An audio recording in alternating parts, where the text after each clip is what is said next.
Hi, I'm Becca. Today I'm going to teach you how to make this gorgeous fluid art wave painting. The first color that I'm using here is a custom mix of turquoise and phthalo blue, and I also added a little bit of quinacridone, nickelazzo gold, just to tone it down and make it a little bit more earthy because these colors are so vibrant. The other color on the base is straight phthalo blue. I have a love affair with how phthalo blue mixes with titanium white. I just think it creates these gorgeous, vibrant, flowing waves with depth and movement, and I just cannot get enough of it. Here I'm using titanium white, and this is mixed with Olga's Group 2 recipe. I am pouring this right on the split there, and I will go back and forth a few times to make sure that I have enough of the white paint. The white is so important in this type of painting because it just creates those gorgeous flow movements that I was telling you about. I'm also adding a little bit of turquoise to the phthalo blue side just to make sure that there is enough of that color over there. And then I'm going to add Amsterdam Caput Mortem Violet. I hope I'm saying that correctly. This has become one of my new favorite colors. I think it's a little bit closer to the red side of the family, but I really do love that color. I think it mixes beautifully. Then I've added some Amsterdam Pewter, followed by Liquitex Copper mixed with Olga's Group 1 recipe. And I am coming in and adding a fair amount of Pebeo Iridescent Blue Green, which is also mixed with the Group 1 recipe. Group 1 recipe is the cell magic, and I'm very strategic about which colors I mix with which recipe based on whether I want to get a lot of cells in a certain color or a certain area, or whether I want to have that beautiful flow-like quality that comes from the Group 2 paints. Here I'm adding in more white, but this is not Amsterdam Titanium White. This is Liquitex Titanium White, and this is mixed with Olga's Group 1 recipe. In my waves, I add this color strategically to get those foamy bubble type of looks in the waves as they're moving and as they're crashing. I cannot emphasize enough how important it is to have enough base paint in a painting like this. You need to have enough base paint in order to move the rest of the paints around. If you don't have enough base paint, the paints will kind of get stuck and it will not get that beautiful flow-like quality that I'm going for. So I have gone in and made sure to add some more base paint just to make sure I have enough. And right there, you can see that I did not have enough in that area. And the reason I know is because it creates those like multiple ripples in the base paint as I'm trying to blow it, and it was really pushing back, like it wasn't moving as easily as the other paints are here. Do you see how easily that's just moving over those colors in the middle? That one blue section there was not moving, and so I'm going to go in and add some more blue paint in the bottom swoop there just to make sure that I have enough to move the rest of the paints around the canvas and that I don't get stuck with paints not moving or creating unpleasant looking flow motions.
Now I'm moving the paints around, just trying to create my composition. Remember when I was saying before you needed enough base paint to make sure you can move your paints pretty far? This canvas is 4 feet by 2 feet, so I am moving some of those paints about a foot up the canvas. And having enough base paint to be able to rework in certain areas is really important. I'm just pulling in some extra base paint into that area so that I can try to get the composition that I like. But I'm noticing that the more that I'm doing that, the more kind of washed out it's getting, and I'm not getting the bright, interesting, vibrant tonal variations in that section that I have in the rest of the painting. So I'll have to come back and add in some more colors there. And now, as I'm letting that sit, deciding what I want to do with that side, I'm touching up the other side. And I'm having the same problem here in this turquoise section. I just don't like how muted it is, and I'm going to have to come in and add some more color to get some more vibrancy in there. The first attempt to get some more tonal variation is to add some more of that Liquitex Titanium White that is mixed with the Group 1 recipe. My hope is that it will bring some more bubbles. They are cells. I call them bubbles in these paintings because they remind me of the foam on the sea waves on a stormy, windy day. So to me, they're like frothy bubbles in the ocean, but everybody else, they're cells. They're the same thing. It's not anything different.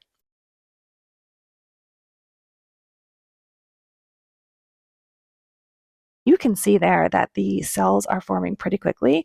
I put that in fast motion for you so you can see them form, but it really is like magic. I have so much fun just blowing the two paints over the one and watching the cells form. It's very satisfying. And I loved that so much. I'm coming in and adding some more so I can get some more vibrancy and some more depth to the painting. I'm also going to come in and try to add in a little bit more phthalo blue, although I am running out of the phthalo blue in that container and I'm going to have to use some from the other. I'm also adding in some of the Pebeo iridescent blue-green because I love the way that it mixes with the white and creates the cells. So I'm going to blow that out and then we'll take a look and see what that looks like.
Just take a look at how those bubbles form. There's something special about it. Would you agree?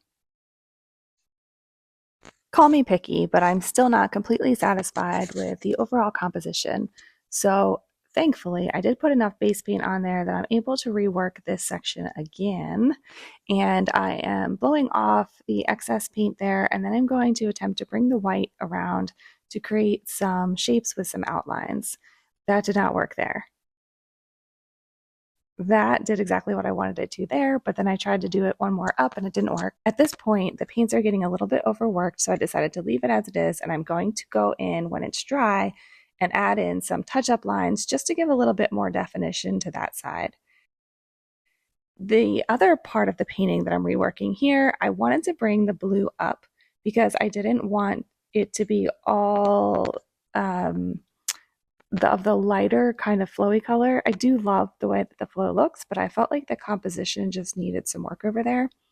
So I'm going to come back in here and I'm going to rework it with my blow dryer. I'm going to be moving some of the darker paints around and kind of opening up that weight a little bit so that it goes up and it goes down.